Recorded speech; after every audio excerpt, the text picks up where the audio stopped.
準備年尾做冬咯喎，我哋一家人食下飯，團聚下，開心下。今年正日你哋得唔得閒啊？叫埋陳家一齊嚟啦。呢排我都加班，我都唔知嗰日得唔得，我遲啲先覆你啦。我嗰日要開會喎，好似都唔知老細放唔放人。我阿爸阿媽嗰邊，我可唔可以問下佢哋先？都唔知佢哋得唔得。而且嗰日小明可能要你哋湊住先啦。嚇！我星期五要嚟元朗做我公公婆婆，你哋唔使咁早嚟接我啦。食飽啦我。不如咁啦，最近呢，我見朋友咧喺個群組入面有個投票功能去約食飯喎，好方便㗎。聽日咧一返到公司有晒確實日子啦，咁我咧就整個投票，到時齊齊揀自己啱嘅時間，咁咪一清二楚，最有效率咯。乜嘢啊？投咩票啊？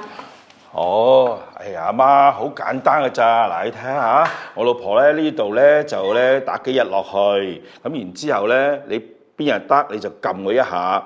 揀晒都得嘅喎嚇，咁所以咧，咁你就可以咧睇到邊個得閒，邊個唔得閒啦。咁一眼就睇清楚啦。咦，又幾好喎，唔使逐個逐個問。不如我哋平日食飯都開個投票，問下我想食咩都好啊。費事睬你啊！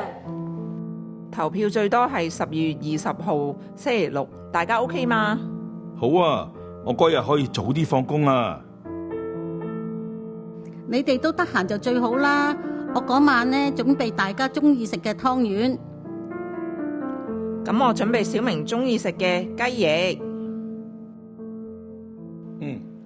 等我通知埋屋企人先。我老婆屋企嗰邊定好時間啦。你哋12月20號係咪得閒㗎？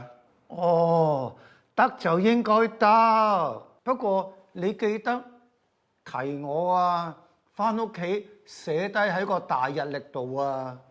唔係啊，我又唔記得啦。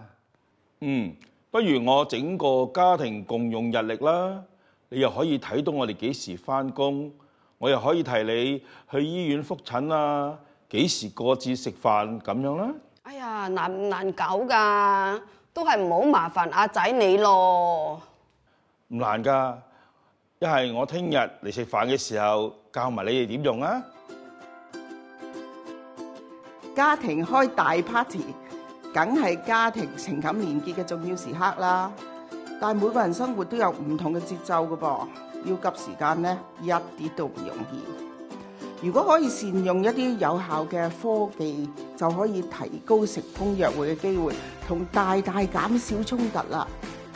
嗱，其實同聚共樂唔只係食一餐飯做一個活動咁樣嘅。喺個相約嘅過程裏邊，大家表示彼此咧肯溝通，肯了解大家嘅特質，肯換位思考，大家咧係互諒互讓，咁咧個感情咧係更加深厚嘅。咁如果我哋可以用工具方便我哋協調時間啊、分工合作啊，唔係淨係靠記性或者假設啊咁，當然可以減少誤會同埋壓力。成功機會啊，大大增加。